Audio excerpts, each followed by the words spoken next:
I'm gonna call the meeting to order, and I ask David Monk if he will voice our prayers now.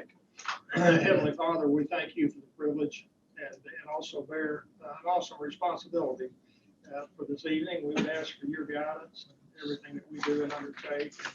And we also express appreciation that we're able to live in a nation where folks can assemble as we do and have a mission that we think is critically important for those that we serve, and that we would also be ever mindful of that. And we pray in Jesus' name. Amen. Thank you, David. All right, what are we going? Yeah, we're going to change the order a little bit. We have some guests here tonight, and one of the things that we try to do is get them first on the agenda. So we're going to move around, and we're going to start with the ladies first. Ladies first. And we're going to start with item number 8 on our agenda, is to discuss and consider a request from Kaufman County Community Resource Coalition for space at TVCC Kaufman. And so we have 2 ladies here tonight. We have Pam Porter from the Kaufman County Project, who is the Kaufman County Project Manager. And didn't you tell me you're also a graduate of TVCC? So I did. I did go here, and then also my father was a graduate. Of course, Okay. in Henderson County. I thought you told me that. He drove the bus from Kaufman to the campus each day with all the people on. Yeah. We're always glad to see alumni come back. And then we also have Susan Hussman from the Texas Health Resources. She's a project manager from Texas Health Resources. And let me just tell them a little bit about what we've been doing, and then you guys can kind of take over from there. We've had a few meetings, and we've been talking probably for the last 2 or 3 months about the possibility of sharing space at our Kaufman Workforce Center. And I think I've provided the board a map, not a map, but a layout of the facility. And the area that we're talking to them about the possibility of sharing with them is the office space there. And you see on your map. And we've talked about this from the very beginning. This is a space that we are not using, a space that I don't anticipate us using at all in the near future. For us to be able, these were the offices for the former nurses that were teaching health science program there. And the only way we'd ever be able to use this would probably be to tear down, renovate, and make classrooms. And at this time, we don't have a need for that. We have a need for a lot of renovation, but not here. And so we began talking. Ray's been involved in that conversation as well. And I think, again, we were questioning that the Texas Health Resources, whether or not it would be something that we could, work with them as well. And I think it is. And so we're at the stage now that we don't have all the details worked out. We don't have I think we're talking about having some sort of an agreement or something that would be worked out later on down the road. But tonight we just wanted you to hear from them, and then for us to be able, for you to give us a nod, for us to go ahead and start working with them and come back to you at a later date with the details worked out and the attorneys looked at the information and the whatever can be worked out with that and go from there. So that's kind of where we are. I've been very impressed with them, very impressed with what they want to do. And I think all of us know we need to, the more we can do in Kaufman County, the better for Trinity Valley Community College. And I believe at least this is an opportunity for us to do something with the community and the people in the community of great benefit. And it would be a positive reflection on the college and a positive reflection, I think, in the community as well. And so I think that's going to be beneficial. And this is not just the Kaufman community, this is Kaufman County. And so we're dealing with Kaufman, it would be in Kaufman, but we're dealing with Kaufman County. So I would stop talking and let you guys do some talking. And then anybody that has any questions, obviously you can ask us a little bit later on.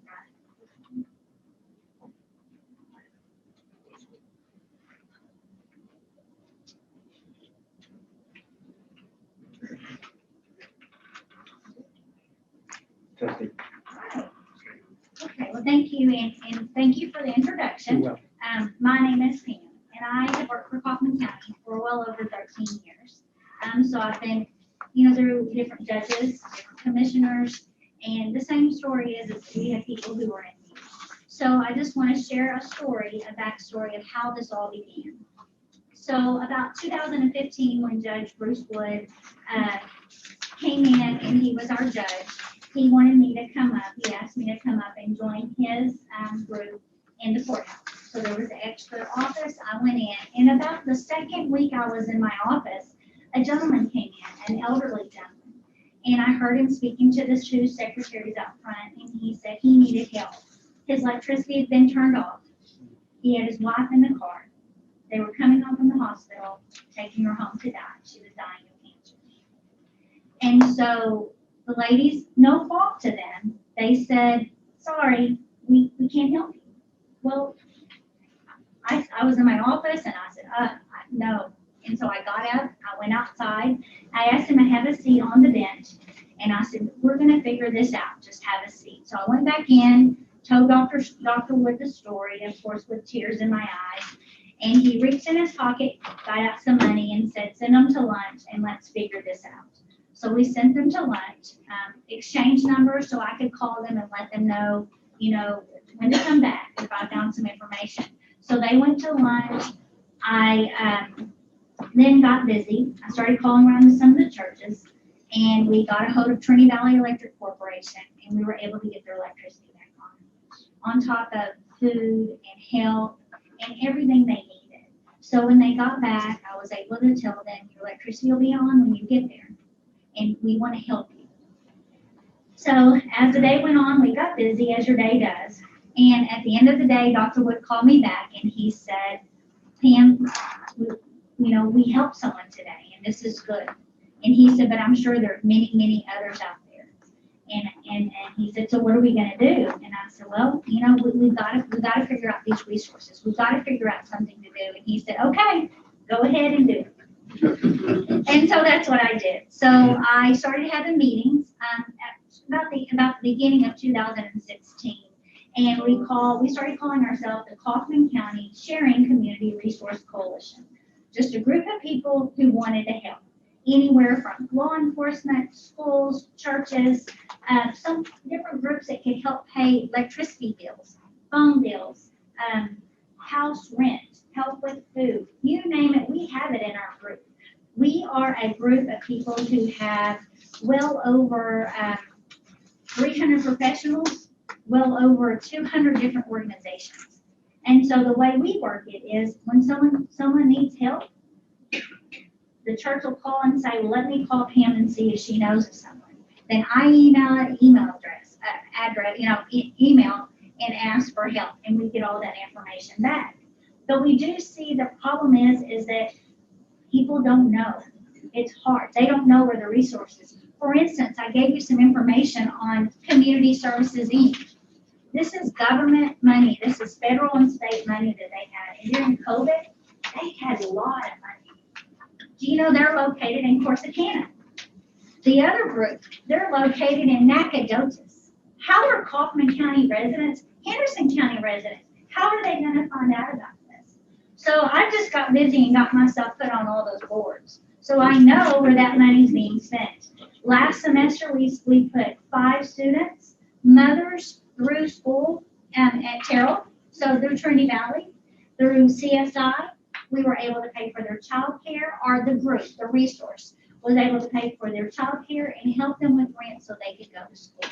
So there's resources out there for everyone. There's resources that help the elderly, there's resources that help the young, and then we see so much mental health problems. So that's kind of where I'm at. Of course, I did not go to any of my notes. So what we like just to call ourselves is that we do this through networking with the law enforcement agencies, the cities, the school districts, the churches, the nonprofits, to create an effective community referral system. We do have something like, there's something called Serve Denton. So in Denton County, they have Serve Denton. And so there's other models out there that we know that we want to work through. Now I'm going to turn it over to let Susan talk, and then I'll be back. just so you know, thank you for having us. And Pam is the heart of this organization. She's the brainchild, but she's also the heart, has the biggest heart ever. And I'm gonna be the scientist. I'm not one, I play one on TV, no. I'm gonna be the scientist for a minute and kind of tell you, so this page in your packet that I gave you are the social determinants of health. It's a method that social scientists have devised to help look at our health holistically. And in public health, we have a saying that your zip code can have a bigger impact on your health than your genetic code. Where you live can help or hurt your chances for a healthier, longer life. Think about that. If you live in an area where transportation is limited, that would be Kaufman County and Henderson County. And with limited transportation, this in turn limits your opportunities to go to the doctor, obviously affecting your health. From day to day, it might limit your opportunities to get to your job or to school. Even a trip to the grocery store can be a challenge, where you can get healthier food than is offered at the convenience store on the corner. So the 6 categories within the social determinants of health impact your life either negatively or positively. In community health, in the work that I do, we are trying to influence and change those negative factors to level the playing field with a goal of providing equity. So the other little chart that we gave you is a picture that helps you understand. My generation, we talked about giving everybody equality. But if you give everybody equality, if you're picking apples from the tree and you give everybody an equal shot at it, not everybody gets the same chance. But if you equitably change it up where everybody gets what they need, then everybody can pick an apple from the tree. So we work towards equity, especially in the areas, and we have them narrowed down to zip codes within Kaufman County, all across North Texas, into Henderson County as well. And in areas that are underserved, underfunded, and folks need help. Texas Health Resources, the parent company of the hospital in Kaufman, is committed and has been committed for the past 5 years. We've granted over $10 million to help improve our neighbors' health. Organizations, through the ones in Pam's group, my group too, we do this kind of together, that serve Kaufman and Henderson County, have benefited from more than $500,000, pretty close to $1 million, have gone from our funds at Texas Health into efforts and organizations in Kaufman and Henderson counties. So our dream is to think bigger and help more people. And we feel like a service center or something that we haven't named yet because we're still figuring out the details, could use your space and have the organizations work together to have a navigator. And I'll let Pam talk a little bit about that. So the idea would be if we were able to use your space, we would have a dedicated person that's there. So instead of me saying when someone calls or the librarian calls and I run over there to try to help someone, we can say, go to the space. And once they get there, the navigator says, what can I help you with? Well, let's go ahead and start filling out the paper. Because we all know we'd rather get service right then, and they need it right then.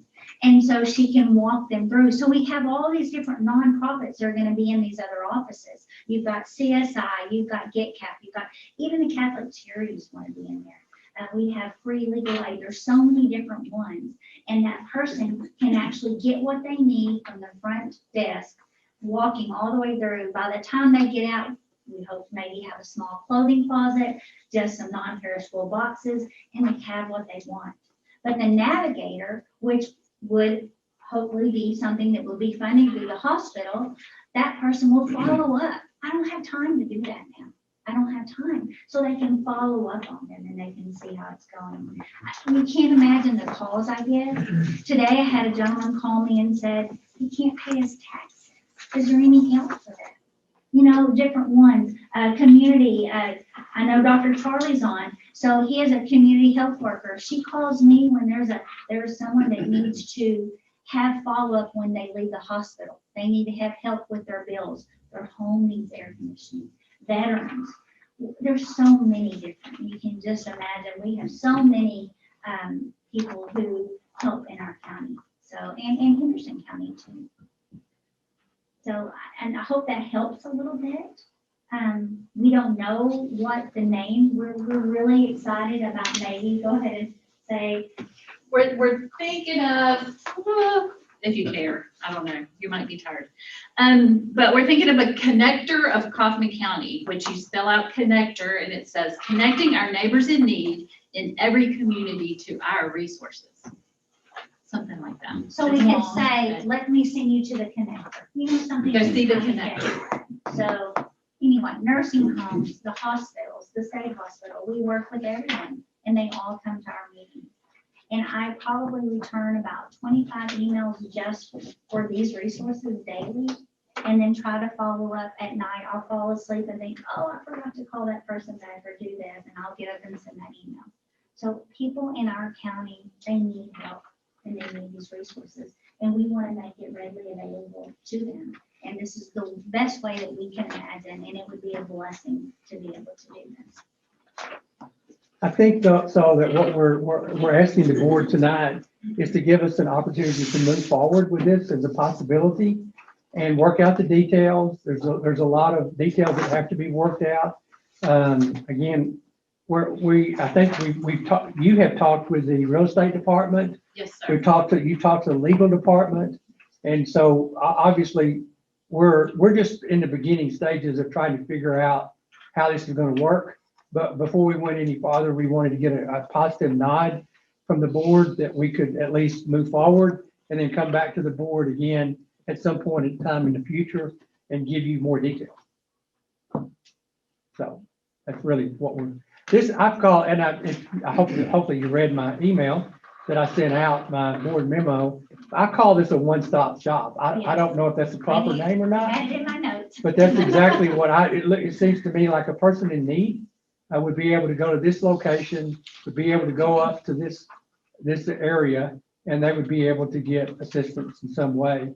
And I don't see, we're not talking about any renovation here that I'm aware of. We haven't got to that stage yet. I don't see any cost to the college. There could be some cost involved in some things that I'm not even aware of yet. That will be worked out before we come back to you again. I'm not aware of any liability, but that's something that we need our attorney to be working on to make sure that there's not any liability. Initially, in our 49-year lease that we have with Texas Health Resources, they say that we cannot rent or we cannot lease, we cannot sublease. So that's going to have to be worked out as well. But obviously, they're willing to make that work. The Texas Health Resources wants this to happen, wants us to be able to use this. And again, we're not planning on using it because of I don't know how many offices it is. 9. 9 offices And up then there. And then a break area. and Yeah, everything. but we're not going to use those offices for anything in that facility. If we were to use that part of the facility, as I mentioned earlier, we would basically just tear the offices out and use it as classrooms. But as of right now, I don't see in the immediate future. We need to do some things in Kaufman County. There's no question about that, but not in this facility, in this area of the facility. And this still gives us the other side of this second half of the building that we could have for classes, classrooms, and other things. This is just the offices. And of course, the bathrooms and the other things would be available, but we're talking about just using the offices. So again, we need to answer any questions. If anybody has any questions, I don't know, Dr. Reisinger, you may have a question, or Dr. Terry? No? I don't have any questions. I think there's some details we'll need to work through and talk about, but this facility needs to be used, and this is a reasonable thing to pursue, I think, at this point. Very good, thank you. Anybody else have any other? Could we ask that a proposal be developed as these details are worked out, something? Yeah. To take up, there are some questions, obviously, there's some legal related to lease, sublease, et cetera, Mhm. and then any exposure. And then fill in more blanks in terms of Absolutely. what traffic is created. Is it strictly the personnel that you have, and these other groups that come in, or is there public traffic? You know, all those kind of things worked out and give the board, you know, comprehensive view of all those factors. But, you know, if it isn't needed, then it sounds like an awful good service is being performed. But again, like Dr. Charlie said, there's just some details that need to be worked through and considered. Well, I think that's great. I think that's exactly what we plan to do over the next month or two, however long it takes to work out those details. But the concept is a great concept, and the fact that it's a partnership is what I think we need more partnership in Kaufman County. And this is a great partnership for Kaufman County. Well, and I failed to mention, Mr. Raymond, thank you for connecting me with Dr. King. And I want to thank my Commissioner of Precinct 1, Mike Hunt. I think he got tired of me always saying, I need a building, I need a building. And I said, I'm praying for a building, I'm praying for a building. And he said, well, what about that building next to the hospital? You know, and we were talking about it one day, and he said, well, call Mr. Raymond. So everything, you know, it seems like everything falls together for a reason. Definitely. Okay, well, thank you again. Have a safe trip back to Kaufman and Thank Terrell. you, and thank you all. You're welcome. Before you two ladies leave, I wanted to kind of tell them a little bit about you. Susan, she does a great job over at our hospital. She and I go to church together. She has two sons at A&M. One of them's in the Corps. And so I don't know what that measures up to, but I just wanted you to know that. But anyway, and Pam, she is a distant relative of my wife, and so we have very close ties there. And I'd just like to say we're very proud of Pam. She works for the county judge, and she's just doing a great job for our county. Those two faces right there will really put TBCC on the map in Kaufman, because they'll constantly talk about us and promote us. So I think that's something we can be very proud of. And thank y'all for coming. Thank you. Thank you Thank you again. all. Thank you very much. Okay.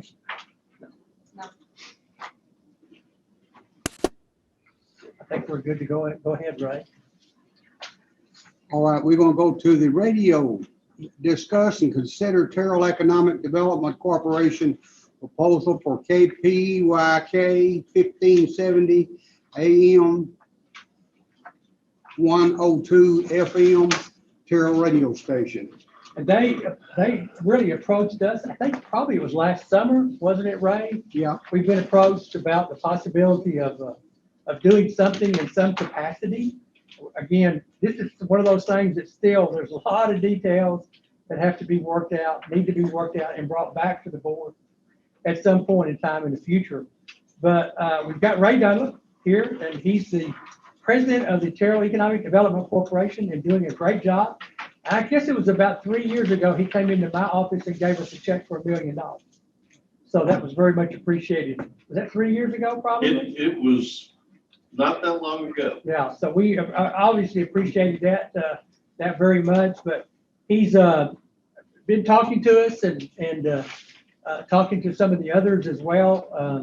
I think Dr. Rossinger maybe has gotten wind of this to some degree as well. And we don't know exactly what direction we're going to go or what we want to go or how need to go. But I also wanted to bring this before the board so the board would at least know what we've been hearing and what we've been talking about and what we may be able to do in the future and bring back to the board with a proposal. So Ray, I'm turning it over to you. Thank you, Dr. King, Mr. Raymond. What are the odds that 2 agenda items in a row would start with Bruce Wood? Because that's where this one started. Yeah. I have with me Mr. Chuck Monkert, our illustrious county treasurer and the owner of radio station KPYK in Terrell. Where this started was a conversation between Dr. Wood and Mr. Monkert. Mr. Monkert's family has owned the station for a number of years, and he's wanting to get out of the radio business. and yet keep the station in Terrell. So we started looking at how does this become a positive for the community and for education?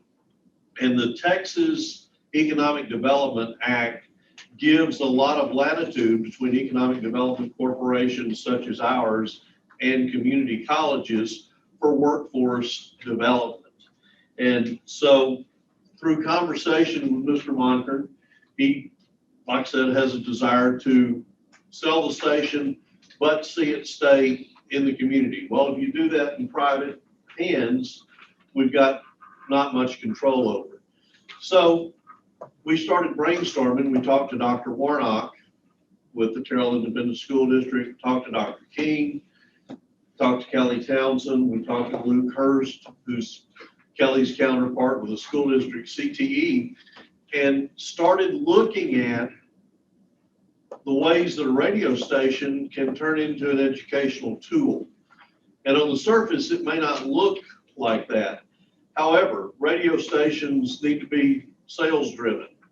Well, there's not a business that we serve in Henderson and Kaufman County that doesn't need good salespeople with good sales technique to increase sales. There are engineering applications, radio applications, opportunities to have journalism, to have news, weather, student-led, both at a college level and a high school level. There's also the opportunity for accounting and for office type functions so that people can get workforce training. You can move up. So questions that need to be answered. Who wants to own it? Terrell Economic Development Corporation board has already voted to give us the authority to purchase the station from Mr. Monker. But we do not want to own the station. We prefer to gift the station to either the college, the school district, or a third entity. Mr. Monker has an attorney that we have now engaged that's an expert in broadcast and radio and FCC licensing. So it is possible, should this board and the Terrell School District desire to create a new entity from both, or either one of these entities own the station. Next slide, please. So the Economic Development Corporation is willing to make these commitments. The school district and the community college district research and recommend new equipment. So there need to be some upgrades. So we don't want to just give you a radio station. We want to give you a radio station that's modern and upgraded. Currently, a lot of the equipment is analog, and the EDC is committed to purchasing the equipment that would make it digital. We're willing to invest in equipment that would allow streaming. The possibility then becomes that you can have the reach of your college entities into Kaufman County, well, actually all over the country through streaming. So we would purchase new equipment, and then we would transfer all of that to the new owners of the station. Some things that need to be worked out is right now the school district is working to locate both the studios and the FM transmitter. And Chuck, you can jump in at any point that I start stumbling. The FM transmitter needs to be near the station. Terrell ISD already has a studio built. It's built for broadcasting. It has the sound attenuation, and all that we would need is just locating the FM antenna. So we will need to engage an engineer to make sure that the FM antenna is far enough away from the local houses to have that.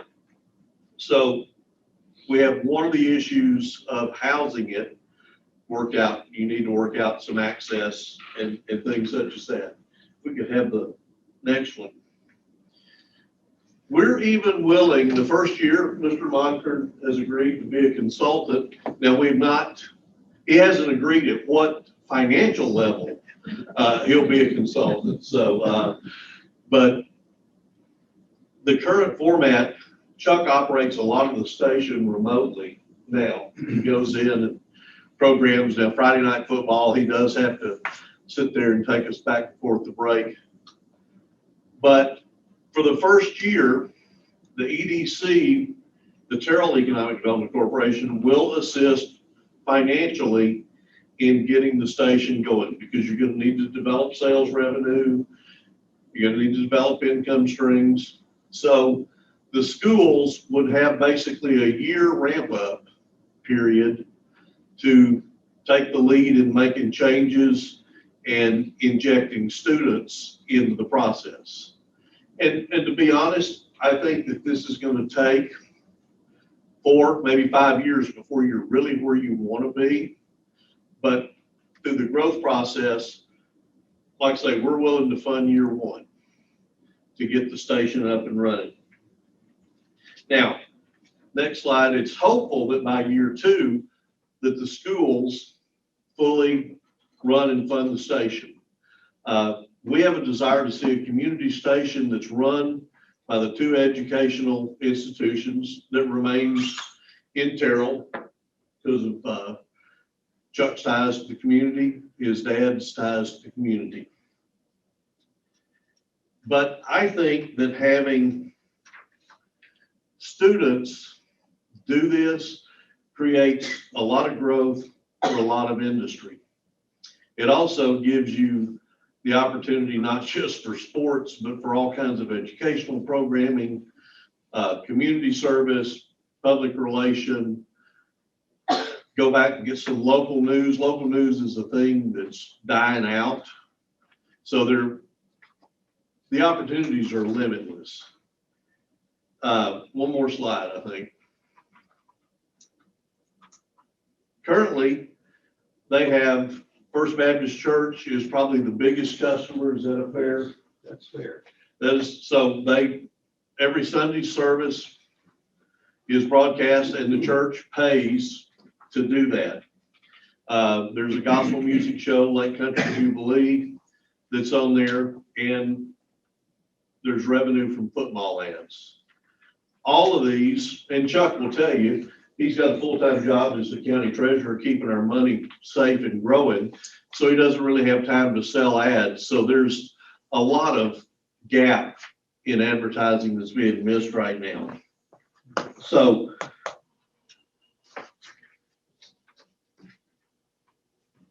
be glad to answer questions. Chuck, anything you want to add? Nothing really to add. You did pretty well on that. The biggest problem that I've had in the last 4 years now, or 3.5 years since I've been county treasurer, is I just don't have time to go out and sell advertising. Football's easy to sell, so I can get football ads with email and not have to go out and go door to door or go to businesses and seek advertising. So that's the real reason why I was looking to get out of the radio station business, is because I just really don't have the time to devote to it and run it the way I feel like it should be run to serve the community. And I've had some offers from some other people that would like to buy the radio station. Their intentions are to buy it and move it to Dallas, or buy it, take it off the air to make room for another station that borders Dallas, to move it into the Dallas area. So basically Terrell would lose the radio station if I sold it to those folks. And so that was the reason why I was talking to Bruce Wood about what we could do to keep the radio station in Terrell, which was a goal that my father had back when he was living.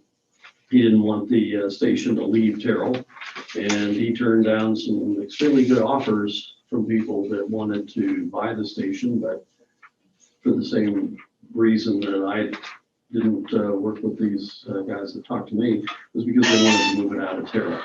And the way the FCC separates stations now, there's no way Terrell would ever get a radio station back if this one leaves. So Terrell would be without a radio station at that point. And so that's the motivation behind me to sell it. And Bruce Wood came up with this idea and talked with Ray about it, and this has progressed to this point. The station's been around for a long time. I'll just give you a really quick history of it. It was originally licensed back in 1949. I can't remember the name of the man that licensed it, but he owned the Terrell Tribune at the time. And he put it on the air. It had different colors than KTDR at that time. Didn't last very long, and it was shut down. And then it was sold to another family, the Ruskies, who put it on the air on 1570, which is where it is now. And they operated it through the 50s. A name that you all will be familiar with would be Orville Pirtle, who bought it from the Ruskies. And he owned it for a short time and then transferred ownership to his son, Bill Pirtle, who owned it into the 70s. And then Bill Pirtle sold it. And there were several owners between about 1975 and 1985. It just kept changing hands. And then Bill Collins bought it in 85, sold it to my father and me in 1992, and we've owned it since. So that's the history of the station. And, my father wanted to make it a station that was local, that served the Terrell area. We did a lot of that when he was living. And then after he passed away, it just became a little more than one person could handle. So that's the history. Is streaming probably the most beneficial thing? Streaming would be very good. I have not been able, because I haven't been able to get out and sell like I would like to, then I can't afford to stream either, because there are licensing fees involved in streaming that the licensing fees that we pay for broadcast over the air, it's just a blanket license. So I know ahead of time how much I'm going to pay each month to BMI and ASCAP. And so I can budget that in and know what I'm going to have to pay in licensing fees. Streaming is different, and it has to do with, of course, who owns the music, how many people are connected to your stream at the time that particular song is playing, and then they calculate based on that how much you owe for each song and through the month. And you have to keep records of all of this. There are companies that are kind enough to do all that for you, but they charge. And so you're back to needing money in order to do that. So if you were to start streaming, it would, honestly, I haven't looked into the licensing amounts, for quite a few years now, because it was outside, it was beyond my reach. So I didn't pursue that. The only thing that I ever streamed were the Terrell High School football games, because that didn't involve music, and therefore I didn't have to worry about licensing fees at that point. In the beginning, the Terrell EDC would purchase equipment for streaming and pay the initial fees and licensing for streaming as part of the handover. We've had some time to kind of think about this and talk about it a little bit, but there's so many more details that have to be worked out that we don't, legal attorneys, I don't think the college wants to own it. I don't think the ISD wants to own it. So there may be a method of an entity out there that could own it, and then we could participate. We could do it. We could operate. We don't know. There's still all that would need to be worked out, but there are some advantages to the college. There are many community colleges that have radio stations. There are ISD or high schools that have radio stations. Brownsboro has a radio station. Brownsboro High School has a radio station. Mesquite has a big one. And I even listen to Mosquitoes, oldies but goodies. And I even listen to that every once in a while. So there are Alvin Community College. I was talking to the president there last week. They're very proud of their radio station that they have. They have programs where they obviously teach radio and TV broadcasting, and they do that, and it's really good. But in marketing, there's a lot of opportunity for us in marketing. This would go throughout Kaufman County, but also would go to the western portion of Henderson County, Van Zandt County, and Rains County. So it basically would hit all of our service area except for Anderson County. And may even go into some of Anderson County, I don't know. So there's some potential here. And so what we would like to do is move forward again with just an investigation of how this could happen, working with the ISD as well. They've got the facility, they've got some things already there. We see some benefits. We definitely see some benefits and some advantages and some good things that could happen. We just got to figure out how we could get there, sort of. Does that sound like? So I guess what we need again here from the board is just a sort of a nod for us to be able to continue moving forward so that we could come back at some point in time in the future with some details, specificity, and probably a lot of attorneys involved. See where we are from there. Does that sound okay? Anybody have any questions? There's a lot of questions. We just don't have the answers. But the high school is interested in it, very interested in it as well. We have met twice now already, and we can work together. We can do dual credit. There's some possibilities. Now, for us to put a program in, it takes a year, at least a year, for us to put it. We don't have a program like this, so there's some on down the road. But I think we'd have students that'd be interested in it. Dr. Parnell was telling me that at one of his colleges that he was at, they had a radio station, and they didn't have a program. They just operated it with the students, and I think that's a possibility as well.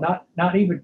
I think we have some people that would be interested in getting in a program, but I think we have students that weren't in the program that might be interested in being on the radio. I think I would have been when I was 19 years old. So I guess what we need from here is Ray is just the opportunity for the board to let us know. I want you to know, and for us to kind of move forward and work through the details that we need to work through to. We're ready to knock out the details. Okay. We are. We've got the attorneys lined up, Okay. and Well, we just got to do it. so we've gotten a ruling from an economic development attorney that the EDC can indeed purchase and gift the station. I And think the key part, Ray, for us at least, is we need to see about the third party. I don't think TVCC wants to own radio station. I don't think the high school wants to. But if there's a third party opportunity out there, we need to work out those possibilities. would you have an interest in the two of you combining to be the third party? I don't have any idea what we'd be interested in. We just got to talk about it and find out what our attorney would allow us to be able to move forward with. We're very interested in the possibilities here. It's the details that we got to get worked out, and we got to understand more of to move forward. Am I correct on that? I would agree. Okay. And the financial considerations, I think our knowledge of operating a radio station is up there. And probably would remain at approximately that level for a sustained period of time. To do anything with enough money, but yours is going to run out, even though the proposal is quite generous on its face, but it's then what? So I would say a very thorough, not comprehensive financial review to determine feasibility would be extremely. Where the leads don't know, but I appreciate where you are and that you have other things to do and that, but the limited numbers that I'm seeing don't show much. Now, the sky's always the limit, I guess, according to when you can apply. We don't have radio station operating talent to bring to the table, so we probably couldn't do as well as you do. And I'm just verbalizing what I've heard here tonight, at least not in the near term. So a lot of work will need to be done in my view. Got a question. Could it be a possibility that you find a third entity, someone that's in the radio business, make it requirement that they keep the station in Terrell for the benefit of the citizens of Terrell and the independent school district and the college? And then from that, work up a business plan to give the college and the AI and the independent school district to see how all that can mesh. I think the management, in my opinion, I go with what Trustee Monk said. I mean, our knowledge of a radio station, despite being tutored by the current owner for a year, I don't know that we could absorb it that quick. And I think if you had a third party that would run it and have show them that there could be some economic benefits to them, but it has to be kept in Terrell. It can't be moved outside to be used as a sister station in Dallas. To me, that kind of frees up. It would be a commitment to help the college and let the college get involved with it. Maybe it's a little bit of both worlds, but to me, it's hard for us to say, well, let's pull up a radio station. But it's intriguing, and I think it would be a fun project to be involved with. Actually, already have part of it set up with the Terrell Independent School District having a studio. But is there a way that you could have a third-party entity that would be the business arm of it, but we can participate as institutions, perhaps? We can look at that. I will tell you that dealing with things like that, they're going to be more profit motivated than you guys. When you're in executive session, Dr. King has the last 3 years financials for the radio stations. And so we'll certainly look at that, but somebody that's got private ownership, they're going to want to be looking at how much money do they put in their pocket, and we looked at a number of things, and the discussions that led to the educational institution is, number one, it's legal for the EDC to buy the station and gift it to an educational institution as long as it's got a workforce purpose, and this does. And then it, like I say, devil's in the details, but we've also started a lot of that and can put together details and address questions to try to find the right mix for the ownership.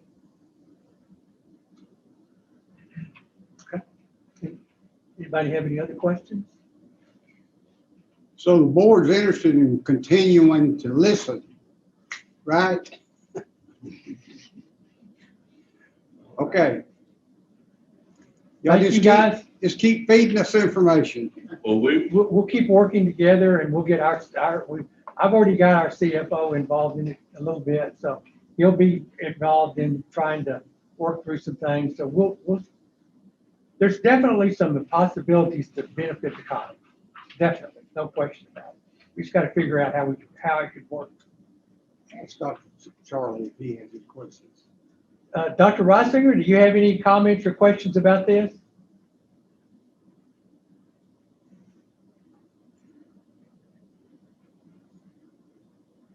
Here. Okay. Yeah, I think the thing that is important for the college, and I know, I'm sure the school district doing the same thing, and we've got to decide, is this a viable educational opportunity for the college? The economics of it, the reality is, if it's not something that it's a program that we feel like is going to be beneficial to teach, and there's some support around that, then I don't think it's going to be something that's going to necessarily be very easy to do. But on the other side of that, if the station gets away, the opportunity will never exist. So we need to get an understanding of what the educational opportunity is and upside for that is, because that's what really drives it.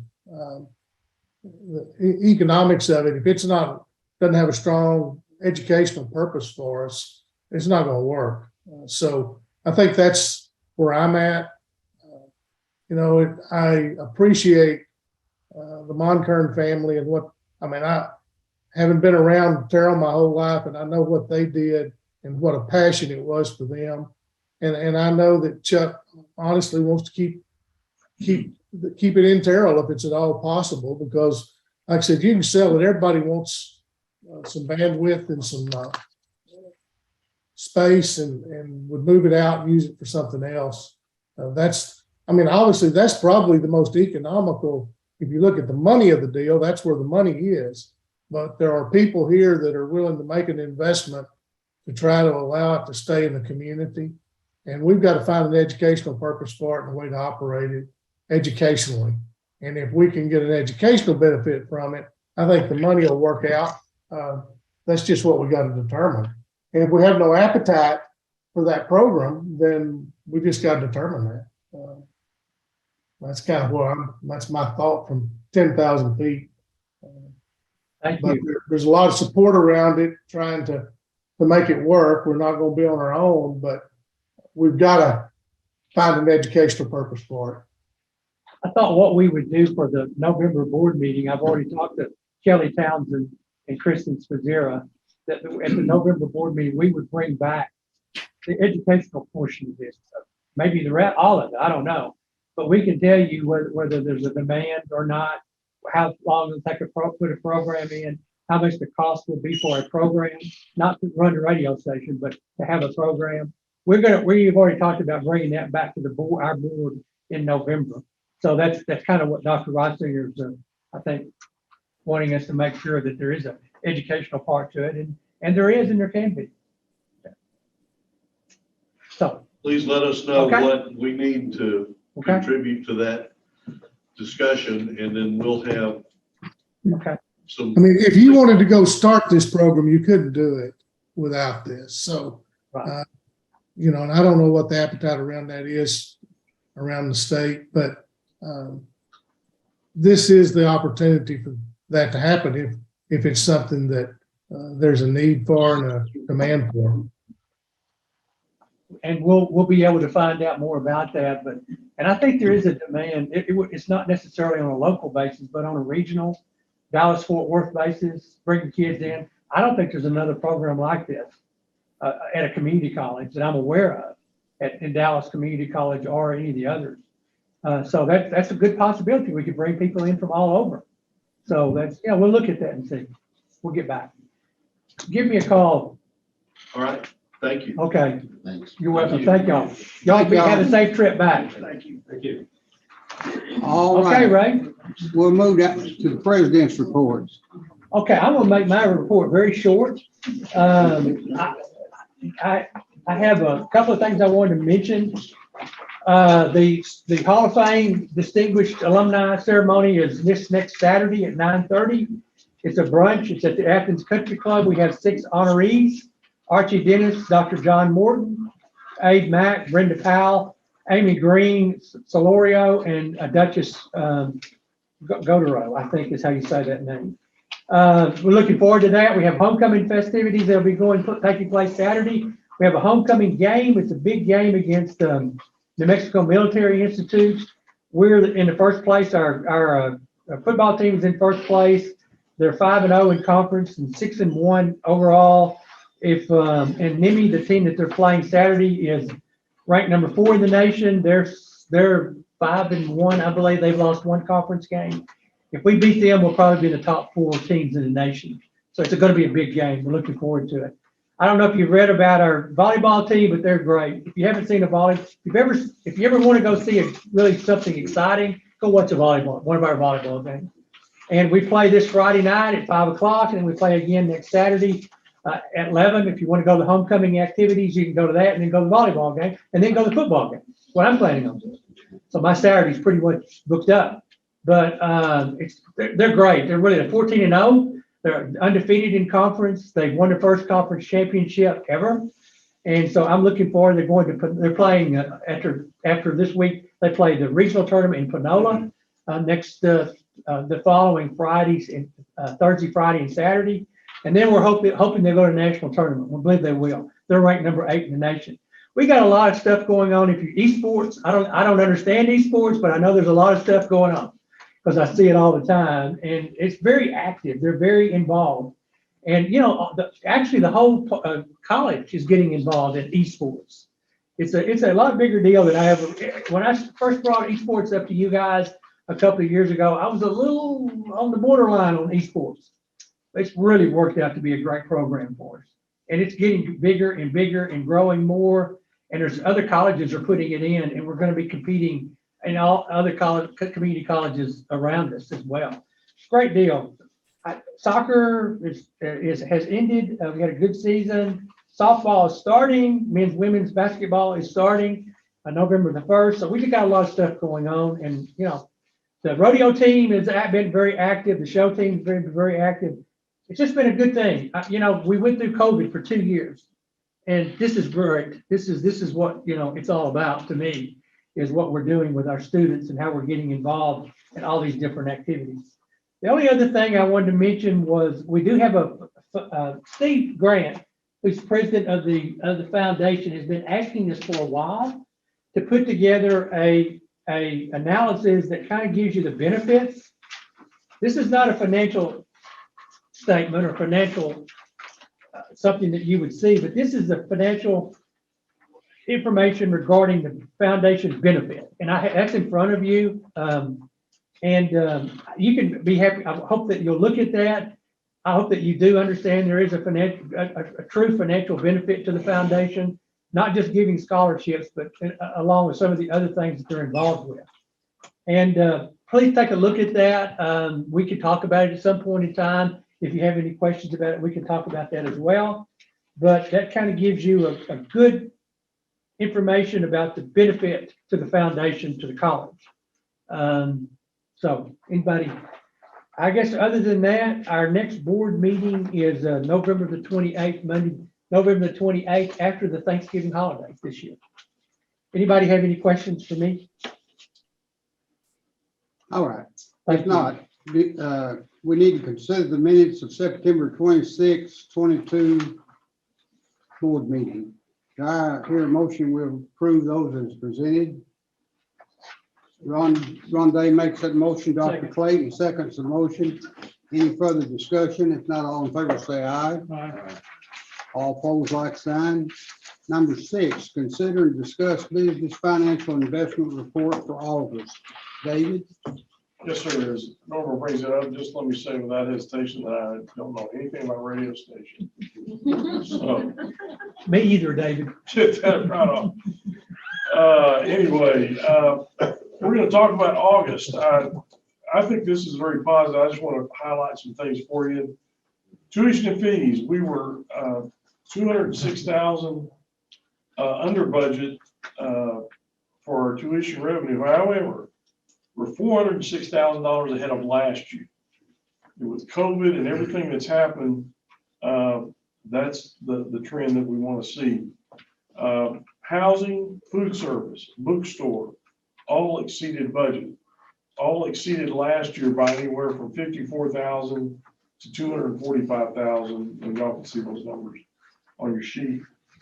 State appropriations, no surprise, we've been talking about this all year. It's $1.6 million below last year. We knew that was going to happen for 2 years. HERF covered. Ad valorem taxes up over $2 million. Overall, we collected $54.3 million in revenue against a budget of $54.1. That's over budget, $187,000, 0.35%. I'll never come that close again, so just want to point that out. On your payroll, I don't really have any comments about that. I did want to, on the next page, we're under budget on most of our expenses for the year. 45 million this year, expenses year to date versus 43. We're going to finish the year revenue over expense, and this is what I really want to point out to you. $8 million. Last year was 8.6. What that leaves us with, and I want to say this is August, we've got a little more analysis to do. We're still looking at some payroll liabilities, but I think this is for the most part going to be it. $1.9 million, as y'all know, we transferred during the year to cap reserve. That's gonna leave us with about 6.1 million left to transfer as an excess. So, and again, we know that a lot of that money was HERF money. We've got 1.15 million left that'll be a part of this next year's budget. But overall, I'm very pleased that we finished pretty close to the way we finished last year. Does anybody have any questions about that before we go to the next one? Well, let's see, David, we'll have that 1.6 million reduction in state sport carrying into next year as well. Yes, sir. And we will cover through, HERF, of that 1.6, we got 1.15 in HERF money left. So basically that part of June, July, and August, we will not have covered. And of course, it goes without saying, there's nothing for tuition and fees. That's why I wanted to point out the trend for that is up. But yeah, that's the end of the HERF money is next June 3rd. And that's kind of where we stand on that, is 1.1 versus 1.6. Your next page, if we'll scroll down 2 pages, is cash. I won't spend a lot of time on cash. You got 22.8 million in cap reserve, 7 million in our operating reserve. And the next page is just your investments. I want to talk about that a minute. Since we have bankers in the house, we've got a couple of fairly large CDs coming due in October. And I've been in contact with some of the banks. Stephanie and I are gonna kind of look at this and do a little more looking at cash management, but we're probably looking at, instead of 0.4, we're looking at between 2 and 3% now. Because it's no mystery to anybody, interest rates are going up. And we want to be a little prudent about how we split these up and make sure the money comes due when we need it. Our lean times, I say lean euphemistically, the July, August, September, because we don't have any property taxes coming. In that time frame of the October, November, December, all the property taxes, tuition fees, everything comes flooding in. So we try to have these things in the June, July, August, especially in cap reserve, because we never know when some of these invoices are going to hit. So we're going to try to stagger that so we can accommodate whatever projects y'all approve whenever they come due. We'll try to be prepared for that. Does anybody have any questions about that? The next page is just your cap reserve detail. Quite a bit this month, actually. You can see on the Northwest Dorm, the Terrell campus parking lot. Most of these are winding down. I know we've got another Northwest Dorm thing to talk about. And in talking to Dave Graham, I think we've got some invoices still out on the Terrell campus parking lot. The other stuff should be winding down. But the Northwest Dorm renovation, we probably won't put in service till the end of this current year, because we've got some potential more modifications coming to that. And the last page, but not least, we have quite a bit this month, the over 25,000. I'll give y'all a minute to look at that and see if any of my colleagues can answer your questions. You'll notice all those dorm renovations, all that stuff is in here with the usual retirement, payroll, things of that nature. And if nobody has any questions, that's all I've got. My personal opinion is that I think we had a pretty good year. We kind of fought through COVID. We've had an excess every year. And I think it's a good thing to be proud of. And the audit field work is November. Have a report to you in January. Great job, David, and everybody else. Anyone have any? David? No, we accept the financials. Okay, okay. And Ron, you second the motion? Okay. David makes a motion to accept the business financial investment report. Ron Day seconds motion. All in favor, say aye. All opposed, like sign. Motion carries. Number 7, discuss 21 and 22 Title IX annual report. I think that's something that we do each year. Janine, this is pretty standard. Janine, did you have anything you wanted to say about this report or? No, it doesn't require any vote or anything. It's Right. basically just informational for you to be aware of any reports that we have every year. Anybody have any questions about the report?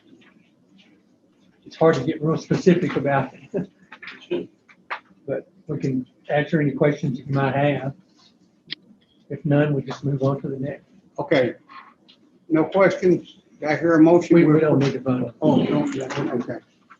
Item number 8, discuss and consider the request from Kaufman County. Oh, we've already got We it. went to, yeah, there you go. Number 9, discuss and consider installing the fire sprinkler protection system at northwest dorm. This is something that we talked about last summer when we were in the remodeling process. We talked about whether or not we wanted to go ahead and do that. We have a fire sprinkler system in Cardinal Hall. We have a fire sprinkler system over in the other dorm across the street. We do not have a fire sprinkler system in the other 2 dorms that we have on the other part of campus. Unfortunately, we had a deadline of today at 2:00 to have bids submitted. We have already talked to a couple of people, so we know there's a couple of people interested in doing this, but unfortunately, they did not get their bids in time. And we were trying to get it done today so that we could vote tonight and have a decision made, or at least discussion about this tonight. And it didn't happen.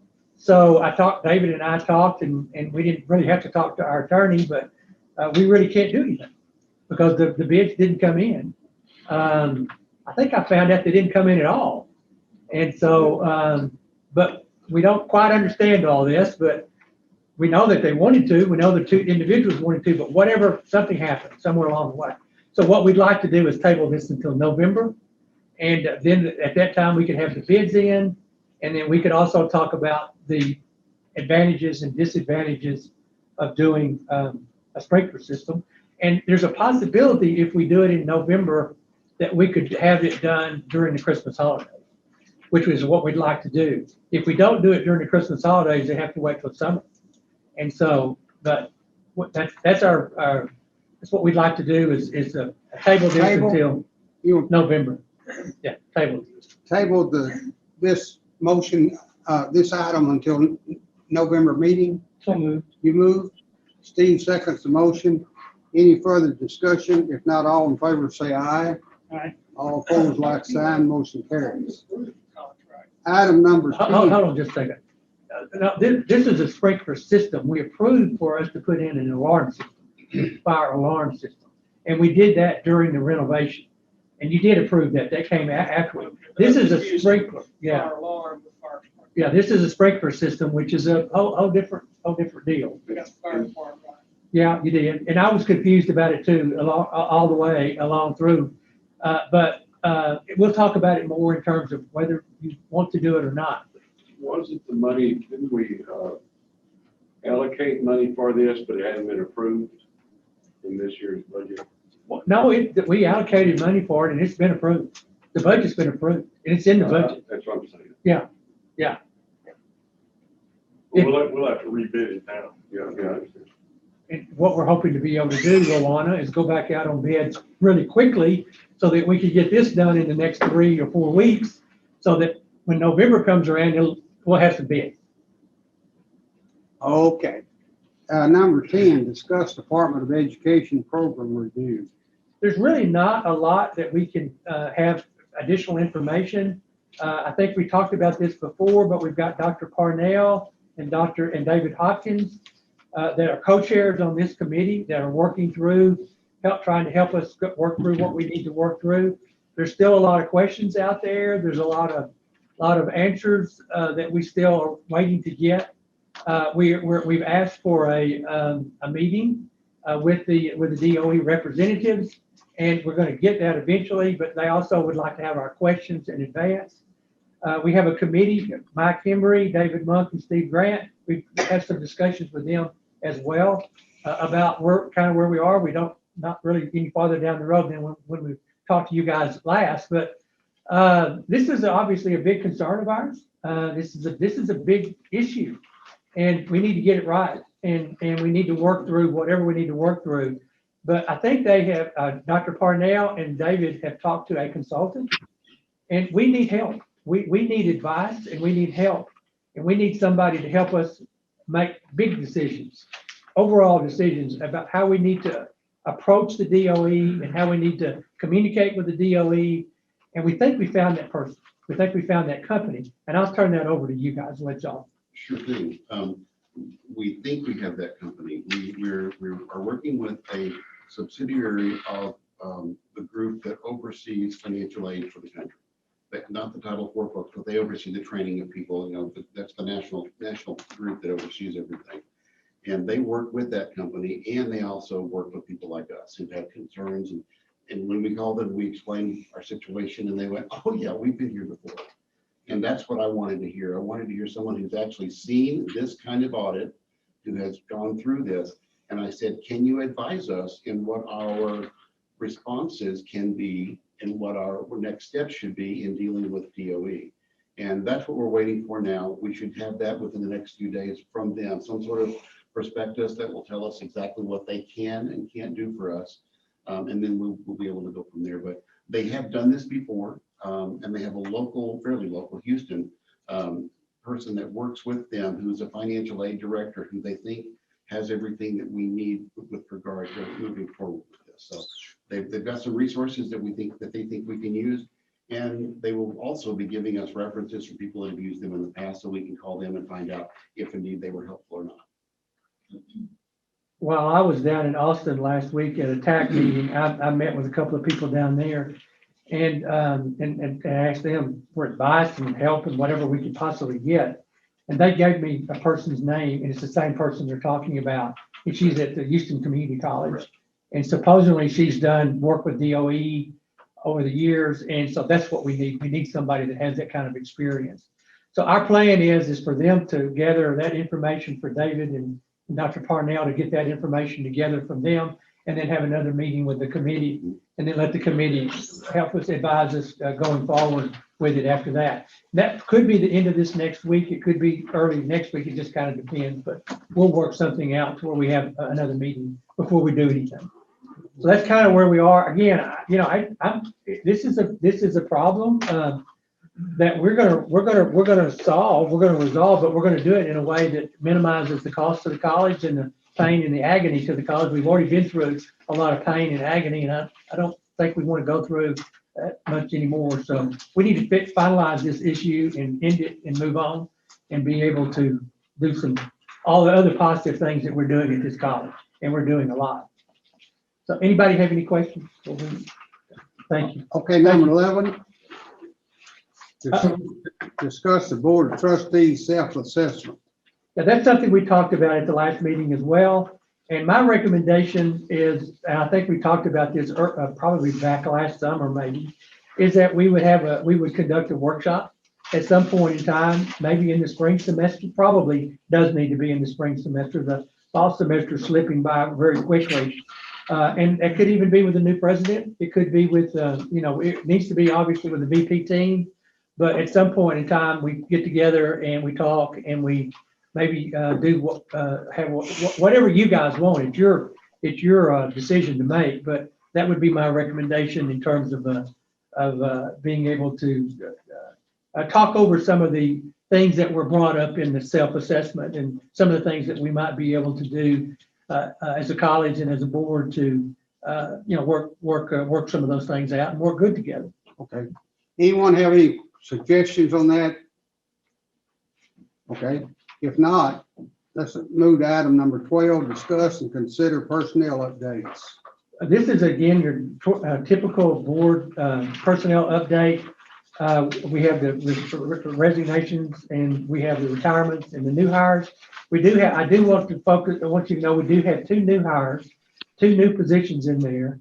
That's a digital support specialist and the dual credit high school liaison.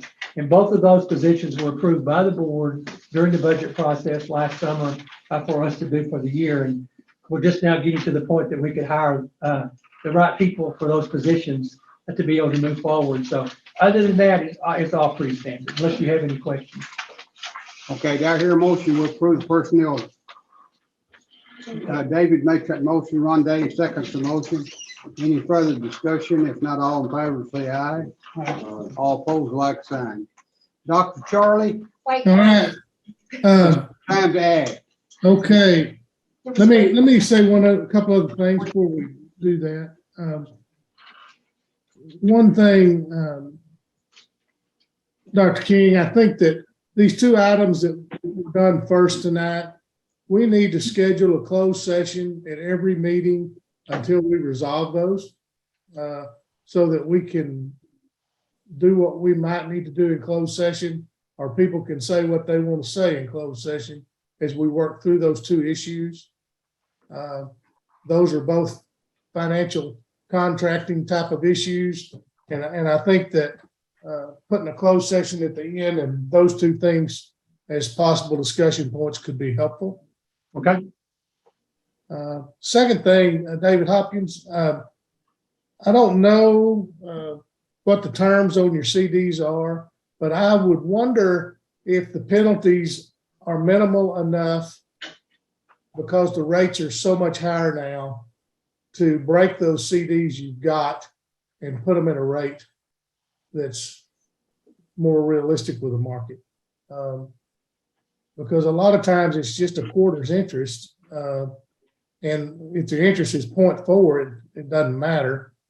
And I think you can get rates at 3 1/4 or higher today.